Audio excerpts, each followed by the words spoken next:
Hello po sa inyong lahat mga kamatyas. Makibalita naman tayo kay Wesley So. Ano na kaya ang balita?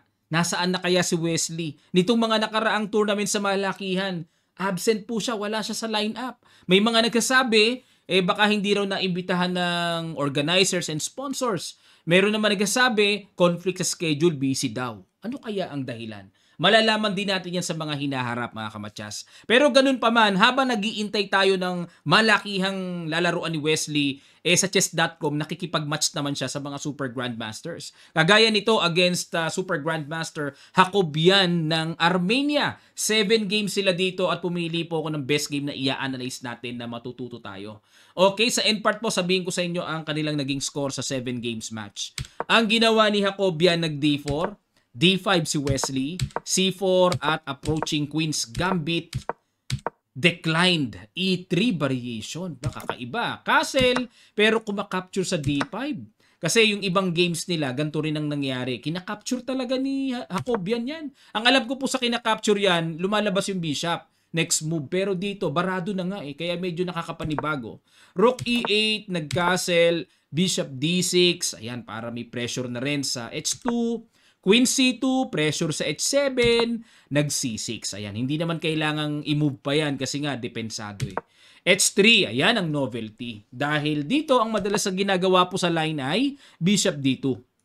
O, balik tayo sa H3 para prophylactic lang, hindi maka-Bishop G4 mamaya. No?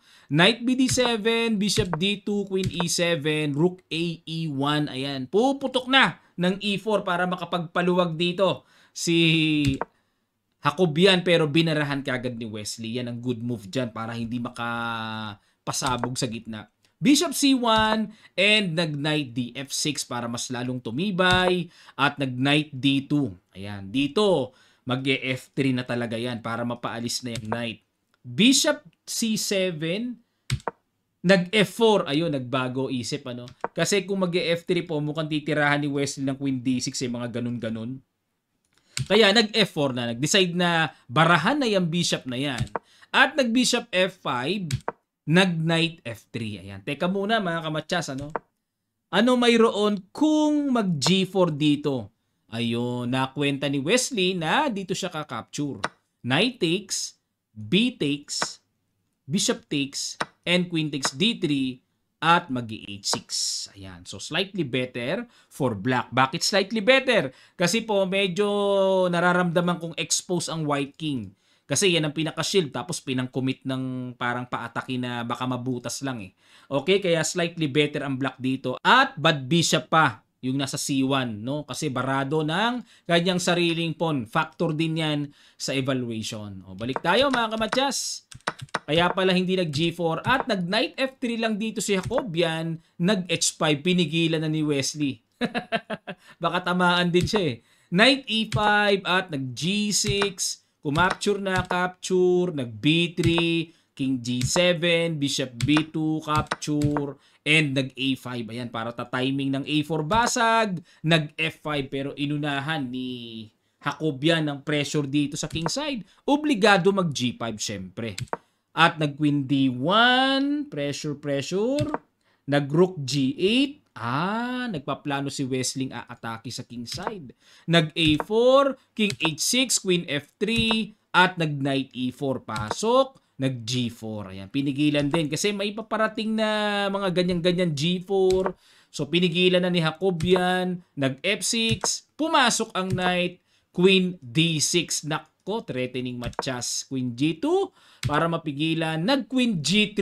Ayan na, ang pinaka-weapon ni Wesley. Malakas po si Wesley sa mga games na queen to queen. Nitong mga nakaraang taon na hanggang sa ngayon, malakas ang laro niya pag nawawala ang queen. Parang malaka pa blanke, pa endgame lagi ang datingan. Bishop D6, ayan, may simple threat sa G3. At nag-Rook C2, Rook A E8, Bishop C3, tineret ang pawn at kinapture na Bishop C3, Rook D3. Kumapture na ulit and nag-Rook E4. Ayun. Malakarpog po ngayon ang style ni Wesley. Ano? Yung papitas-pitas lang tapos unti-untiing kuhanin yung mga weaknesses. Ayun, no? Napitasan. No? Ganyan ang style ni Karpov eh. Yung silent pero nakakapitas eh. Rook E4, Rook D1, patong, atake, depensa ulit, balik, at dito nag B6. Magsi C5 dito. Nag King F2, C5, Rook C1 para makapasok ng mga check-check, panggulo, pero kinapture lang. Okay? Hindi sa lahat ng pagkakataon ay matatakot sa mga ganyang paparating. Rook C7 check, King H6. So safe naman, walang mga gulo-gulo dyan. At nag-Rook F7, atake sa F6, kinapture lang, takes, and nag-King E2, nag-D4. Ayun, hindi na pala kailangang intindihin pa yan. Capture, at dito nag-King H5 para papasok doon mamaya sa G4, at nag-King D3 and E2, nag-Rook F7. Dito po ay may mga gulo-gulo check pero aangat lang naman ang King. At dito nag-resign na after Rook F7 kasi magsisimple E1 lang, magre-ray na lang yan. Okay? Kaya walang katakot-takot ang black dito na kung chumekman, King G4. Okay?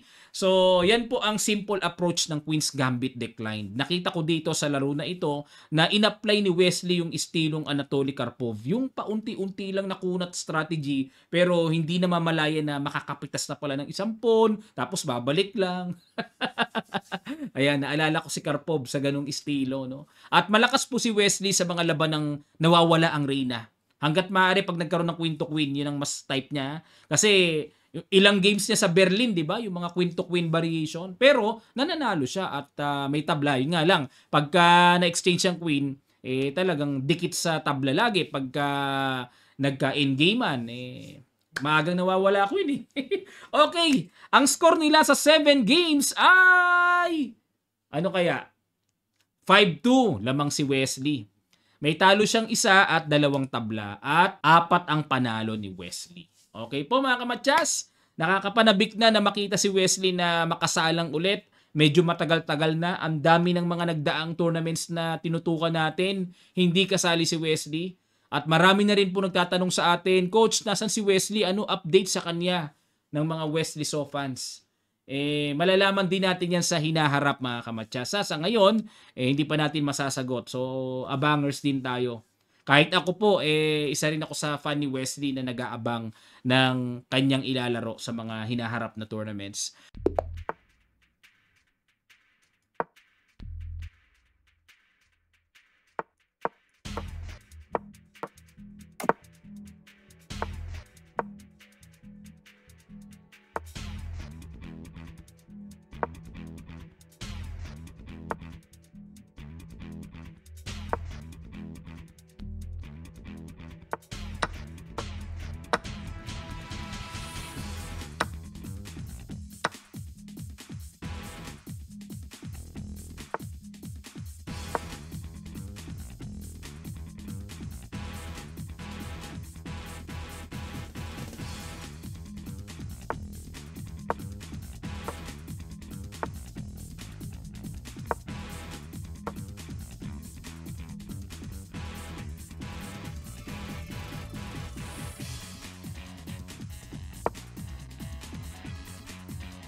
Knight D4, pwede ba tayo? Sabay capture.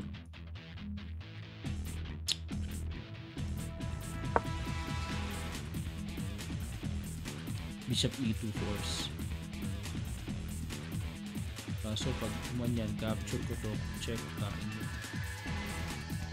Okay, medyo napaaga po tayo mga kamatyas, kaya tayo ay napalaro ngayon. Napaaga tayo ng tapos capture na lang. Takes. Pag nag-king G2, capture check pa